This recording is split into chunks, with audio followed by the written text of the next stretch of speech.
all Christmassy today. I'm gonna do my makeup kind of Christmassy. Got an event with work today. And I'm glad that my costume actually got here in time. I've got candy canes.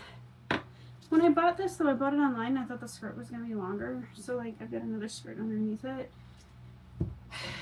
Not exactly how I wanted the look to go with the other skirt under it, but I kind of didn't have a choice. I had to figure something out. Anyway. I've also got this outfit has gloves and a little Santa Claus hat with it. But I don't know if the Santa Claus hat is going to work over the bow, and I think the bow is cuter.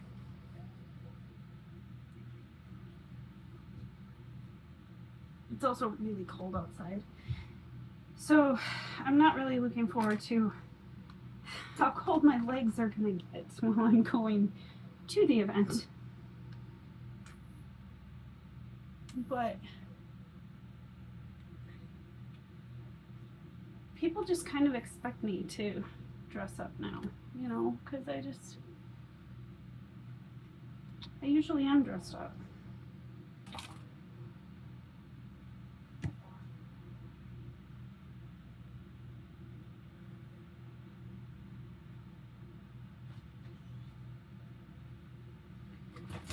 Oh, last night I had a dream. I dreamed of Tilk. It was different than most of my dreams of Tilk. This time. Maybe because he's got to go to work I in work the at morning. 9, so I gotta change. Then I have nowhere to change. Could you? Your get up bedroom? Why can't you Yeah, change in your Corbin's bedroom? in there. I'm getting ready for work too, bud. Is it? What the heck? Okay, I'm back. The difficulties of having a lot of people in one house. Anyway, as I was saying, I had a dream last night about Tilk. Most of the dreams I have are peaceful, happy, you know. This one is different. This one was an actual memory. Something that happened just about a year before he died. In fact, I have a picture of that day. And I went and found it and looked at the date, and it was a year and 2 weeks from the time he died. I believe it was the day that he decided to start giving up. I was holding him in his bed, and he had had some pretty nasty seizures. And the kids were all sitting there with me. We were all feeling it. We were all worried. And Taylor asked me for my phone, and she took a picture of me holding Tilk. And she said, Mom, he's losing his spark. He's losing his joy. He's giving up. I remember bursting into tears and holding him tighter, telling Tilk I wasn't ready to lose him. And then he rolled over and he hugged me. And I said, but honey, if your body is ever too difficult for you to live in and you want to be done, I'll find a way to let go.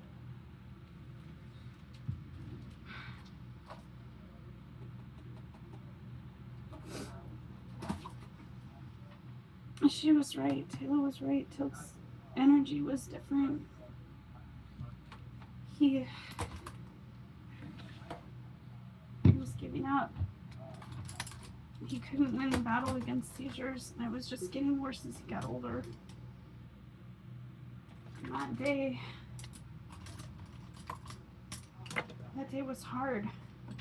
I remember after I gave his rescue med, calling his nurse, like I always did, to let her know that we had to give the rescue med. And that time she responded differently. You see, his doctors had told us that... Where's my cleaner thing? Must have dropped. probably fell into my wig bag. I have a bunch of bags here with my wigs in them.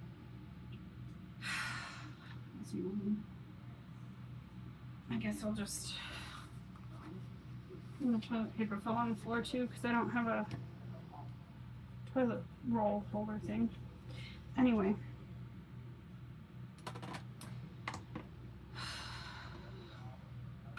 The doctors had told us at that point that Tilk's brain was seizing all the time, that it never stopped, and that the seizures that we saw was when his brain couldn't keep it from affecting his body. He had told us it was going to keep getting worse. But this was the day that his nurse started going into denial. She told me, well, he doesn't have seizures like that at my house. Well, Robert, I thought That was a series lie. died and there's like 5 or I I don't know. knew it was a lie 8 watches better than this one. because his doctors said differently. But she couldn't accept it. And so she started making me second guess myself. She started making me afraid. Afraid that it was somehow my fault. It was also the first day that Robbie brought up the military. Because after that conversation with his nurse, I broke down and I said, what if there comes a day that I'm not able to make decisions for him, that I'm not able to do this? What if I'm not the best person to be taking care of him? And it made me question myself when she told me it was my fault. Even though I knew that wasn't true, medically speaking, it still effed with my head.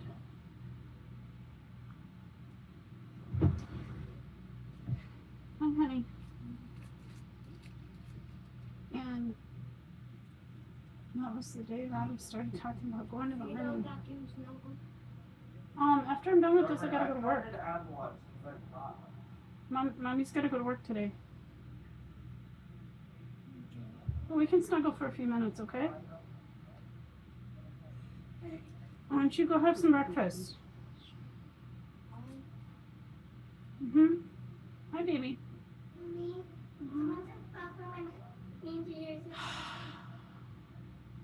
I'm gonna end up being late for work if this continues. This is why I normally do my makeup super early, like hours before I go to work. That didn't work out today.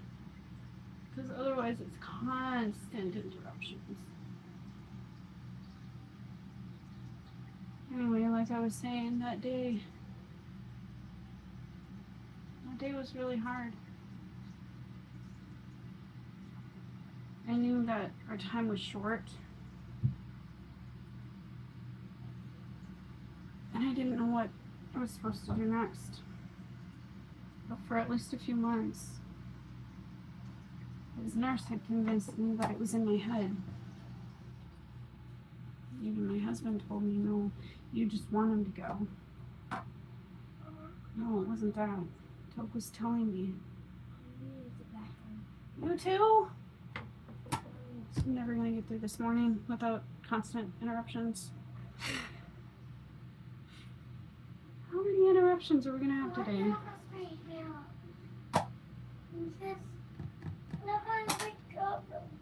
Okay. Brushed your hair? You good now? Okay, if you need anything else, please ask your dad. Oh.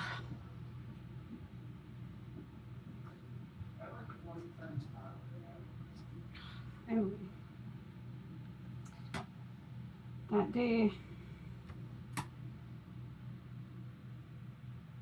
That day was the first time that Toke let us know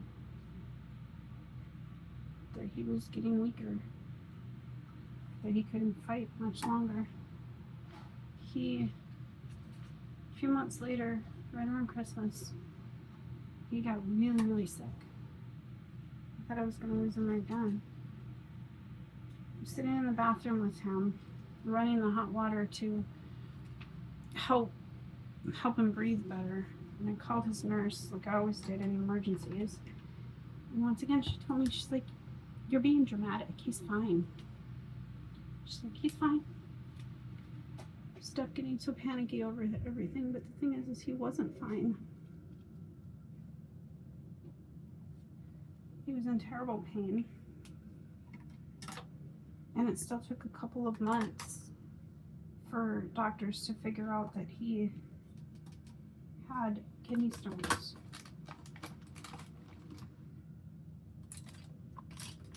And then when they finally listened and scanned his kidneys were 80% blocked off. He had surgery, he went septic, ended up on life support. I should have had the conversations about life support before then, but I wasn't strong enough. I should have. Because a full year before he died, he was telling me that he was done. I was too scared. I couldn't. And the people closest to me, when I brought it up, told me that if he died, it would be my fault. And I was so terrified of it being my fault. I didn't want to lose him. I didn't want him to suffer. I should have had the conversations before, because going on life support made his last 3 months terrible. He suffered so much more.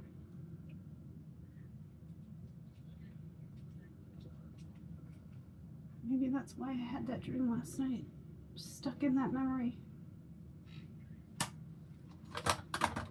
What was he trying to show me?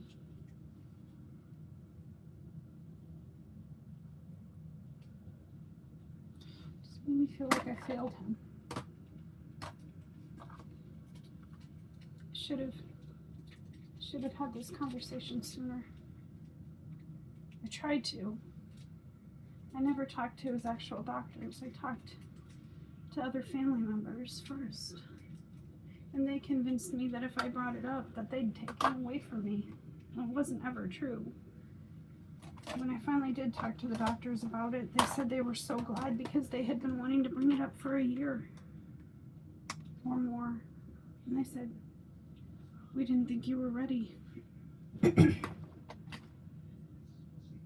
I should have had the conversations earlier.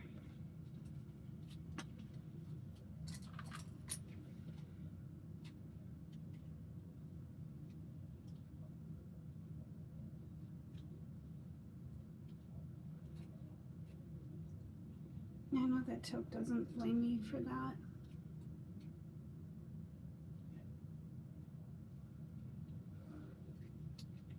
I know that he understood what it was I was being asked.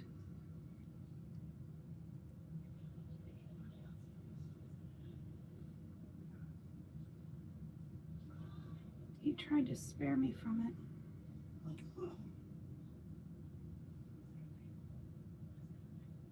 When he went septic, he tried to die. His body stopped. He crashed, his body crashed as soon as he was away from me. He didn't want me to see. But they brought him back.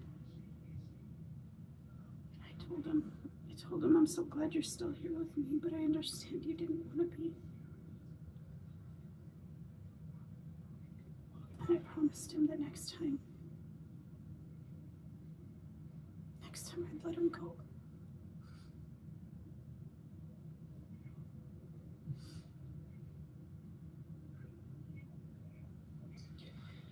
And I did. I let him go.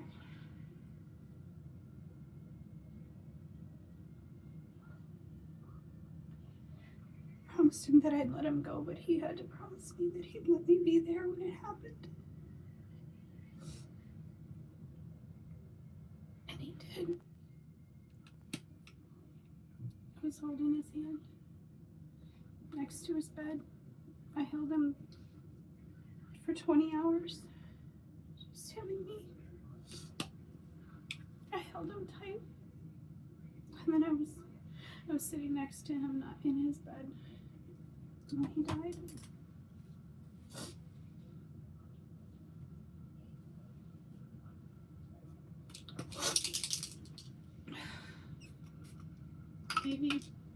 Maybe I had that dream last night because Tokos reminded me that he had made that decision long before he left.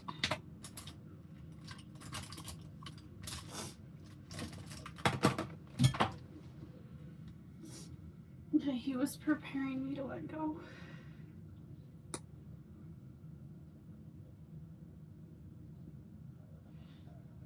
That was a hard memory to be stuck in. I couldn't even wake myself up. Rob woke me up. I was crying so hard. He's like, "You're crying in your sleep. Are you okay?" And I was like, "Really?" He just held me for a bit.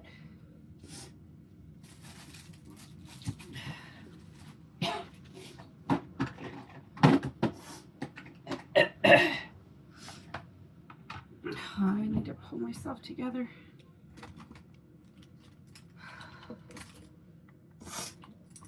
I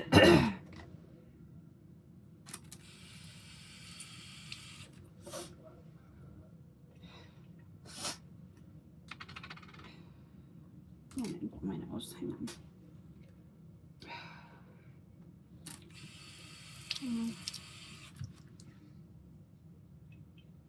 Reliving that day is hard.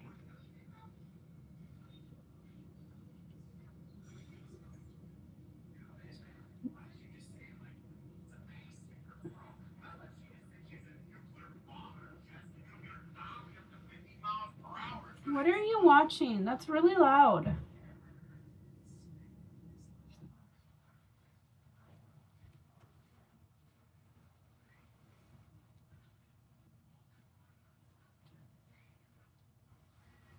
It's harder around the holidays, you know?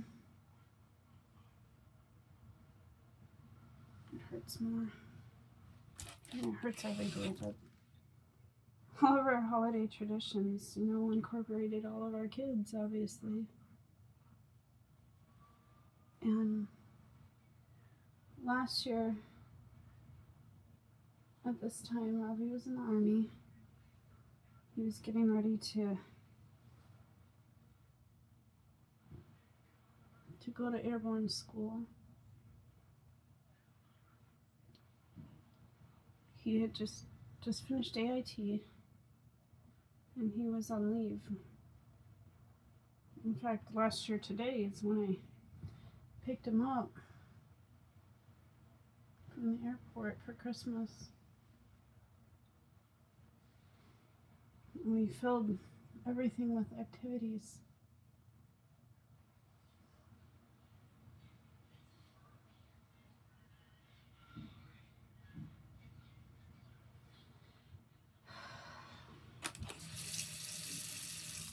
Last year at this time, I was certain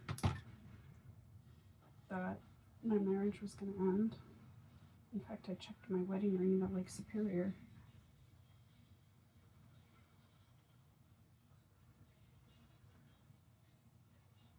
I was working weekends at a restaurant, working with Dylan, my oldest.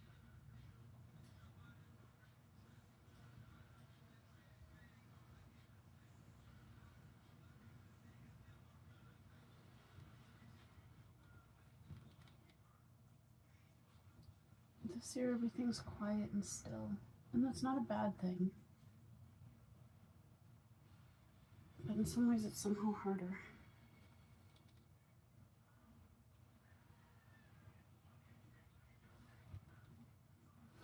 It used to be when the kids would open their presents, Tilk would chase the wrapping paper. That was his favorite part.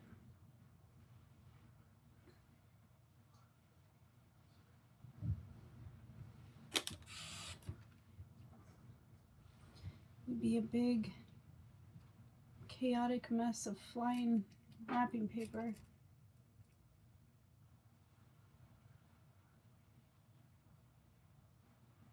And everybody laughing and playing. It's just not the same. I think the kids are excited to get their gifts, but it's just not the same.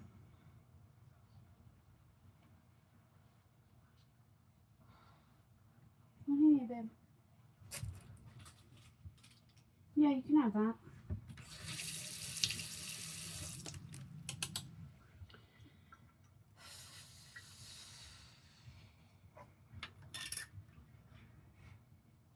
I wish I had some Christmassy glitter instead of just regular glitter.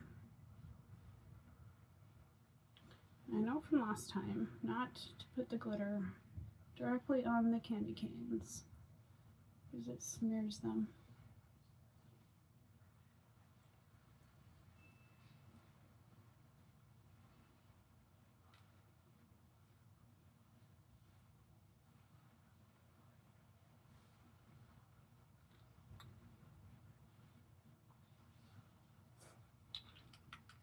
Very Christmassy.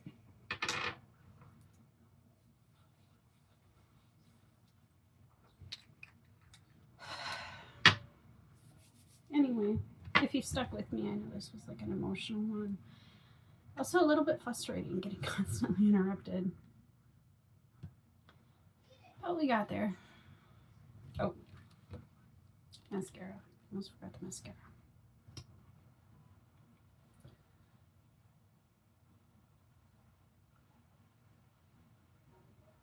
And now I have to run.